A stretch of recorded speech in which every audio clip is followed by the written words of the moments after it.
बहुत ही रोचक जानकारी के साथ हम लेकर आए हैं आपके लिए सुपर 30, जिसमें भूगोल से संबंधित बहुत सारे क्वेश्चन आपको मिलेंगे जो सभी एग्जामों में पूछे गए हैं। चलिए स्टार्ट करते हैं आज का वीडियो। उत्तरी भारत का मैदान सिंधु, गंगा और ब्रह्मपुत्र नदियों द्वारा बहा कर लाए गए मिट्टी से बना हुआ है। ठीक है, मिट्टी से बना है। और यह जो बात कर रहा है उत्तरी मैदान की, तो उत्तरी मैदान में 3 प्रमुख नदियां हैं, सिंधु, गंगा और ब्रह्मपुत्र। निक्षेप इस मैदान की पूर्व से पश्चिम की जो लगभग लंबाई है 3200 किलोमीटर है और चौड़ाई लगभग 300 किलोमीटर है।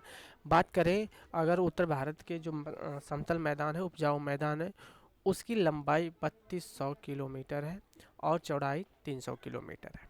ठीक है, यह बात हो रही है जो लंबाई है लगभग यह उत्तर दिशा पश्चिम से लेकर के पूर्व की दिशा की ओर लंबाई नापी जाती है और इधर से इधर से इसकी चौड़ाई नापी जाती है।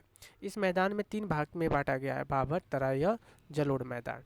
ठीक है, आगे चलते हैं। तराई से दक्षिण में मैदान जो पुराने और नए जलोढ़ से बने होने के कारण से बांगर और खादर का नाम दिया जाता है। ठीक है, तराई के दक्षिण की बात किया जा रहा है और यहाँ के जो मैदान है नए जलोढ़ मिट्टी से बना हुआ है और इस कारण से इसे बांगर और खादर कहा जाता है। हरियाणा और दिल्ली राज्य सिंधु और गंगा नदी के तंत्रों के बीच जल तंत्र विभाजक का कार्य करता है। कहने का तात्पर्य है कि सिंधु और गंगा नदी के बीच में हरियाणा और दिल्ली के क्षेत्र आते जाते हैं। ठीक है, मतलब आते हैं। आई बात समझ में? मतलब इधर अगर हम बात करें, सिंधु नदी है इस तरह से और इधर गंगा नदी प्रवाहित होती है, तो बीच वाला जो इलाका है यहाँ पर हरियाणा और दिल्ली स्थित है।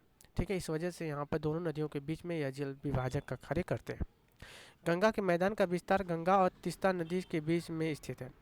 तीस्ता नदी इधर इस साइड है और गंगा यहाँ पर कर है। गंगा के मैदानों का जो विस्तार है इस प्रकार से फैला हुआ है। किस प्रकार से? गंगा और तीस्ता के बीच के मैदान को हम गंगा के मैदान के नाम से जानते हैं। आगे चलते हैं तो आगे देखेगा कि ब्रह्मपुत्र नदी अपनी दाहिने से में उत्तर पूर्व से दक्षिण पश्चिम दिशा में बहती है, परंतु बांग्लादेश में प्रवेश करने से पहले धुबरी, ठीक है, धुबरी के पास यह नदी दक्षिण की ओर 90 अंश मुड़ जाती है। ध्यान रखिएगा, ब्रह्मपुत्र नदी कहाँ पर 90 अंश मुड़ती है? तो धुबरी के समीप 90 अंश का कोण बनाती है और यह कोण बनाते हुए कहाँ में प्रवेश करती है? बांग्लादेश में प्रवेश करती है।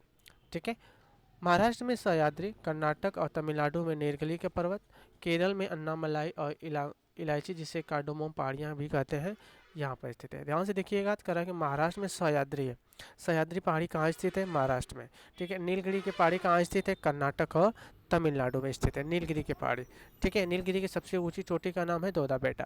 केरल के अन्नामलाई पहाड़ी और यहाँ की एक और पहाड़ी है जिसका नाम है इलायची की पहाड़ी। यहाँ पर अधिक मात्रा में इलायची पैदा होती है, इस वजह से इसे इलायची की पहाड़ी या कार्डोमोम के नाम से जाना जाता है। ठीक है, आगे देखिए प्रादीपीय प्रादीपीय पठार की सबसे ऊंची चोटी अन्नामुड़ी है। ठीक है, यह अन्नामुड़ी जो बात किया जा रहा है यह अन्नामलाई की सबसे ऊंची शिखर के रूप में जानी जाती है, जो पश्चिमी घाट की अन्नामलाई की पहाड़ियों में स्थित है। दूसरी सबसे ऊंची चोटी दोदा बेटा, जो दोदा बेटा है सबसे ऊंची चोटी की बात करें तो नीलगिरी की सबसे ऊंची चोटी दोदा बेटा के रूप में जानी जाती है। ठीक है, पूर्व और पश्चिम घाट पर नीलगिरी पहाड़ियों में आपस में मिलते हैं। ध्यान रखिएगा कि पूर्व और पश्चिम घाट नीलगिरी पहाड़ियों में आपस में मिलते हैं। ठीक है ना, कहने का मतलब है इस प्रकार की अगर बात करें तो यह वाला हिस्सा है पश्चिमी घाट और यह वाला हिस्सा है पूर्वी घाट। जहाँ दोनों मिलते हैं वहाँ पर हम नीलगिरी पहाड़ी स्थित होती है। ठीक है, इस नीलगिरी पहाड़ी के हिसाब यहाँ के एरिया को पाल घाट के नाम से जाना जाता है, पाल घाट के नाम से जाना जाता है। ठीक है, और यहीं पर नीलगिरी की पहाड़ियाँ स्थित है। यमुना की अधिकतर सहायक नदियाँ विंध्याचल और कैमूर श्रेणी से निकलती है। ध्यान रखिएगा, यमुना की जो भी सहायक नदियाँ हैं, ठीक है, अगर हम बात करें इस तरह से, अगर यह गंगा नदी है, यहाँ से यमुना नदी प्रवाहित होते हुए गंगा में विलय करती है, तो इस प्रकार की जो भी नदियाँ हैं जो इसमें विलय करती हैं वो लगभग कैमूर ईस्ट स्टार में कैमूर स्थित है और यहाँ पर विंध्याचल पर्वत स्थित है जो राजस्थान में। ठीक है, ये इस वाले हिस्से से लगभग इस साइड नदियाँ निकलते हुए गंगा यमुना में मिलती हैं और यह यमुना नदी जा कर के यहाँ पर प्रयागराज में मिलती है।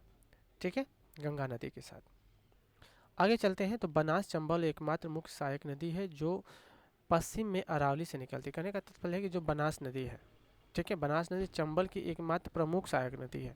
ठीक है, चंबल की प्रमुख सहायक नदी बनास नदी है, जो पश्चिम में अरावली पर्वत से निकलती है। आई बात समझ में। मध्य उच्च भूमि का पूर्वी विस्तार राजमहल की पहाड़ियों तक है। ठीक है, कहाँ तक? राजमहल की पहाड़ियों तक। किसका? मध्य उच्च भूमि का पूर्वी विस्तार।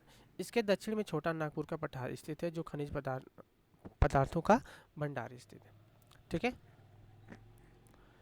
चेरापूंजी नग्न चट्टानों से ढका रहता है। ठीक है, नग्न चट्टानों का मतलब होता है हरे पेड़ पौधे वहाँ पर स्थित है, नहीं है, केवल पत्थर ही पत्थर है। यहाँ पर वनस्पति लगभग नहीं के बराबर पाई जाती है, इस वजह से यहाँ पर नग्न चट्टान का नाम लिया गया है। ढाल के आधार पर मरुस्थल दो भागों में बांटा जाता है, सिंधु की ओर ढाल वाला उत्तरी भाग और कच्छ की रण ओर वाला दक्षिणी भाग। ठीक है, ढाल के आधार मरुस्थल दो हिस्से में बांटा गया। कौन कौन से दो हिस्से हैं? सिंधु की ओर भी ढाल है और कच्छ की ओर भी ढाल है, मतलब उत्तरी भाग, दक्षिणी भाग और उत्तरी भाग। उत्तरी भाग कौन सा है? सिंधु की ओर, सिंधु घाट नदी की ओर जो ढाल है वह उत्तरी भाग कहलाता है, और कच्छ के रण की ओर जो ढाल है वह दक्षिणी भाग कहलाता है। इसी कच्छ के रण में लूनी नदी का प्रवाह होता है। ठीक है, यह अंतःस्थलीय एक प्रकार की नदी है, जो इसी रेगिस्तान में जाकर के विलीन हो जाती है। कहाँ पर? रण के मैदान में। ठीक है, मरुस्थल के दक्षिणी भाग में बहने वाली लूनी नदी प्रमुख है। ठीक है, कुछ नदियां तो थोड़ी दूर तक तय करने के बाद मरुस्थल में लुप्त हो जाती हैं, यह अंतःस्थलीय प्रवाह का उदाहरण है, जैसे लूनी नदी। ठीक है, जहाँ नदियाँ झील या प्लाजा में मिल जाती हैं। ठीक है, या तो यह नदी झील में मिलेगी या फिर विलय हो जाएगी इसी रेगिस्तान में। ठीक है, इस प्रकार की यह राजस्थान में प्रवाहित होने वाली, दक्षिणी भाग में प्रवाहित होने वाली यह लूनी नदी है। ठीक है दोस्तों, इस प्रकार इसमें हमने भूगोल से संबंधित भारत के भूगोल का वर्णन किया है। ठीक है, धन्यवाद।